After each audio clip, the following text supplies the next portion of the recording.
नमस्कार, मैं रवीश कुमार। एनडीटीवी पर अब आपको ये आवाज़ सुनने को नहीं मिलेगा क्योंकि कल रात ही रवीश कुमार ने एनडीटीवी से अपना इस्तीफ़ा दे दिया है। एनडीटीवी से इस्तीफ़ा देने के बाद इस पर कई बड़े नेताओं, अधिकारियों समेत कई लोगों की प्रतिक्रिया आई है। एकमात्र एनडीटीवी ही ऐसा चैनल था जो गोदी मीडिया और मोदी जी के सारे राजों को खोलता था। अब वो भी अडानी ग्रुप्स के अंडर चला गया है, जिससे कि अब कोई भी ऑफिशियल चैनल स्वतंत्र मीडिया नहीं है। अब सारी मीडिया गोदी मीडिया बन चुकी है, सारी मीडिया मोदी की भक्त हो चुकी है।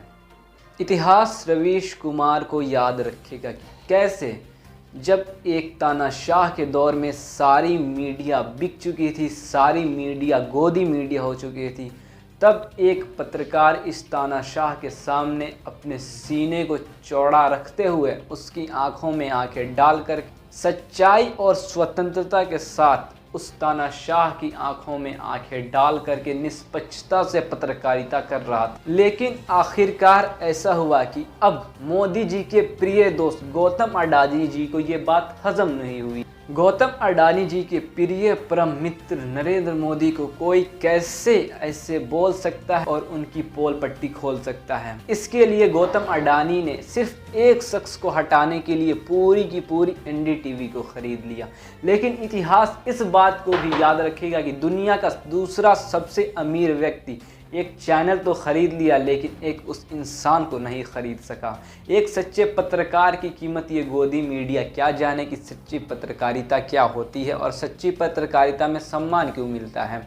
इसीलिए आज गोदी मीडिया हर जगह से धुतकारे जा रहे हैं, हर जगह से भगाए जा रहे हैं। हम भी इस चैनल के जरिए आप सब तक संदेश पहुंचाना चाहते हैं कि आप भी गोदी मीडिया को देखना बंद कर दें, क्योंकि जब आप ही गोदी मीडिया को देखना बंद कर देंगे तो फिर गोदी मीडिया की चैनल्स चलेंगी नहीं, और जब चैनल्स नहीं चलेंगी तभी गोदी मीडिया आपकी आवाज़ों को रखेगा। गोदी मीडिया पे दिन भर क्या होता है? गोदी मीडिया पर दिन भर नफरत फैलाई जाती है। गोदी मीडिया पर दिन भर हिंदू मुसलमान, मस्जिद, मंदिर, मदरसे इत्यादि चलते रहते हैं। इसमें कभी भी एक बार भी बेरोजगारी का मुद्दा उठाया गया?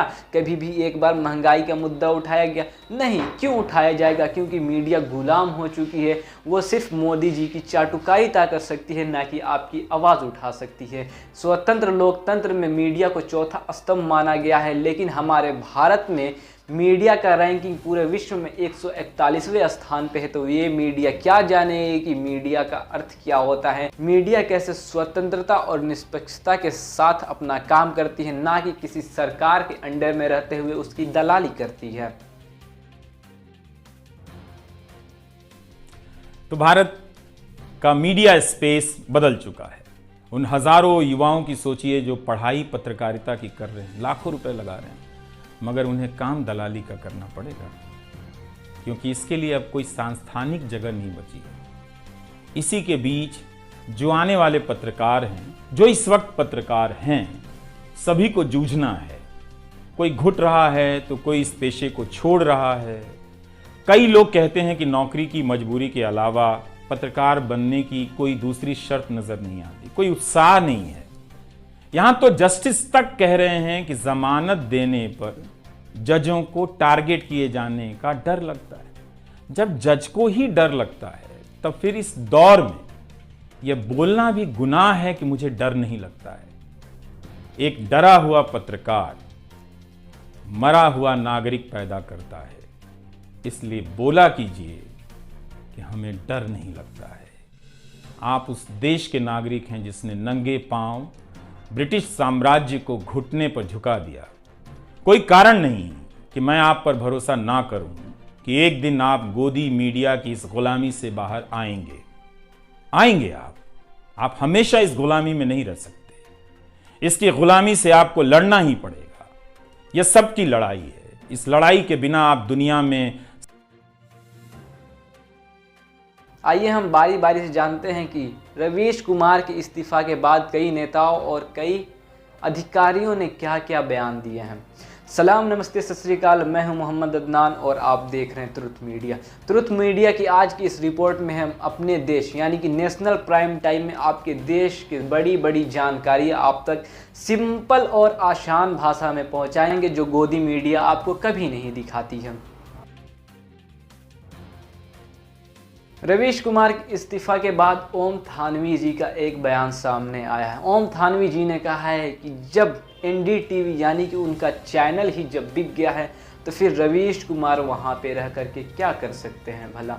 उनका इस्तीफा देना बहुत ही सही है और जाहिर सी बात है क्यों ना हो, क्योंकि अगर वो एनडीटीवी में काम करते तो फिर गौतम अडानी के अंदर काम करना पड़ता और गौतम अडानी जी प्रधानमंत्री के प्रिय मित्र हैं, तो फिर रवीश कुमार को भी गोदी मीडिया की तरह मोदी जी की चाटुकारिता करनी पड़ती, जो कि रवीश कुमार कभी नहीं करते। ओम थानवी जी का अगला बयान सामने आया है कि एक पत्रकार से डरकर मोदी जी ने एक पत्रकार से निपटने के लिए पूरा चैनल ही खरीद डाला। जब सारी संपत्तियां ढाई जा रही तो एक चैनल के बिकने से क्या रोना।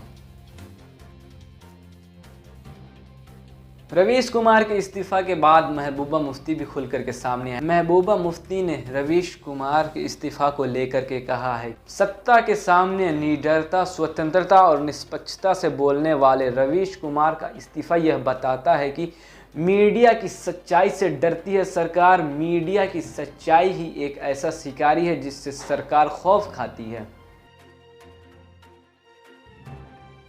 रवीश कुमार के इस्तीफा पर लिसी प्रिया का बयान सामने आया है। लिसी प्रिया ने अडानी को कहा कि अडानी 100 न्यूज़ चैनल्स को खरीद तो सकता है, लेकिन अपनी सारी संपत्तियों को इकट्ठा करके भी रवीश कुमार जैसा एक पत्रकार नहीं खरीद सकता।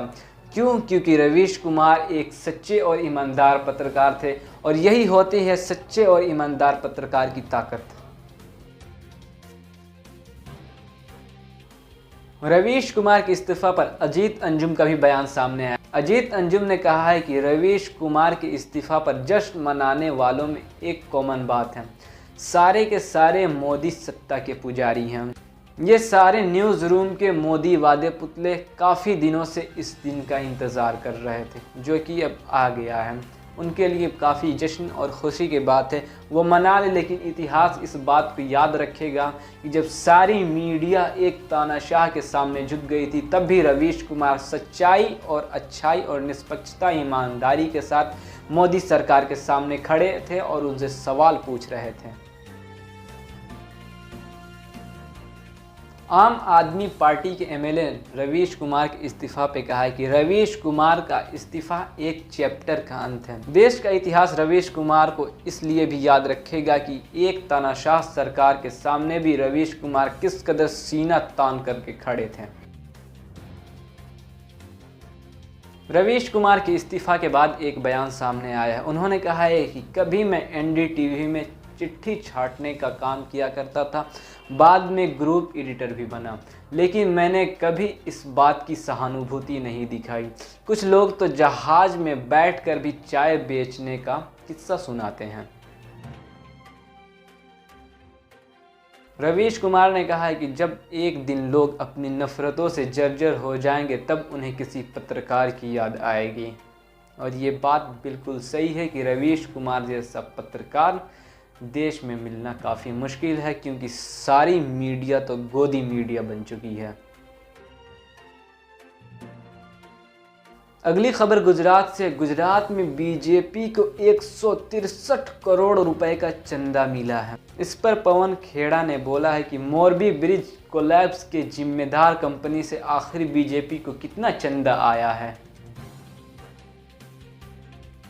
गुजरात में बीजेपी की दादागिरी सामने निकल के आई है। गुजरात के मोनपुरी में वोटर्स के नाम को काटा जा रहा है और पुलिस वोटर्स को धमका रहे हैं कि अगर बीजेपी नहीं जीती, बीजेपी को तुमने वोट नहीं दिया तो फिर अच्छा नहीं होगा, इसकी जिम्मेदार खुद तुम होगे। सीधा और सिंपल बात यह है कि अब लोकतंत्र पूरी तरह से ख़त्म हो गया है, क्योंकि लोकतंत्र का ही अर्थ होता है लोगों के द्वारा, लोगों के लिए, लोगों का शासन।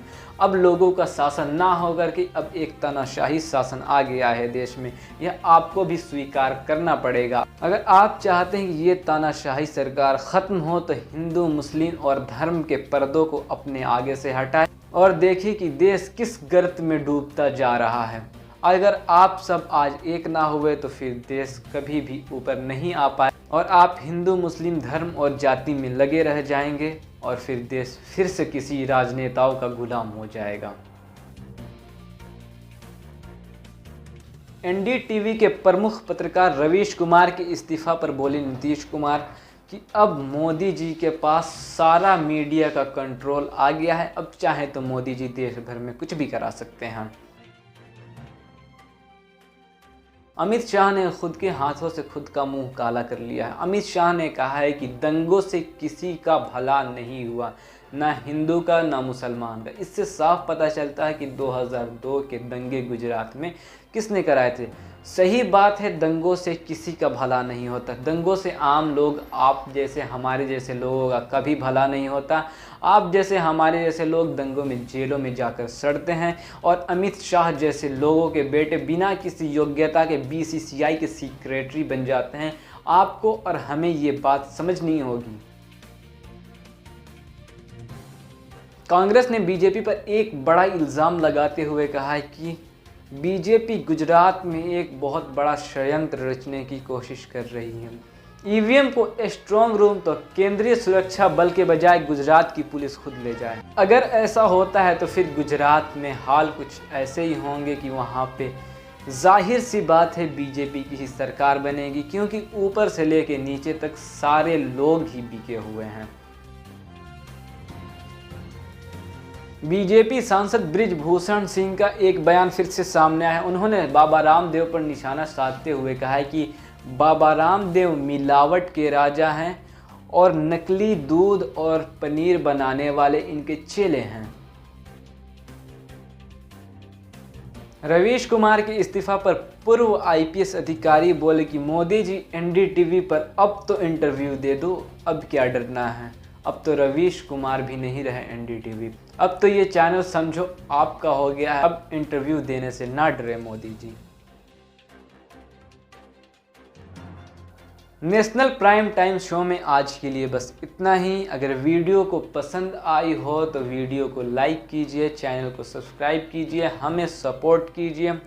और एक आपसे बहुत दरख्वास्त और गुजारिश है कि आप गोदी मीडिया के चैनल्स को देखना बंद कर दें, क्योंकि जब आप गोदी मीडिया के चैनल्स को देखना बंद कर देंगे तभी गोदी मीडिया आपकी आवाज़ उठाएगी। जब उन पे टीआरपी नहीं आएगी, उनके एड्स प्रचार का प्रमोशन जब नहीं होगा, उनके पास पैसे नहीं आएंगे, तभी गोदी मीडिया को समझ में आएगी कि जनता की ताकत क्या होती है, तभी समझ में आएगी कि लोकतंत्र क्या होता है, लोगों के द्वारा लोगों के लिए और लोगों का शासन उन्हें समझ में आएगा।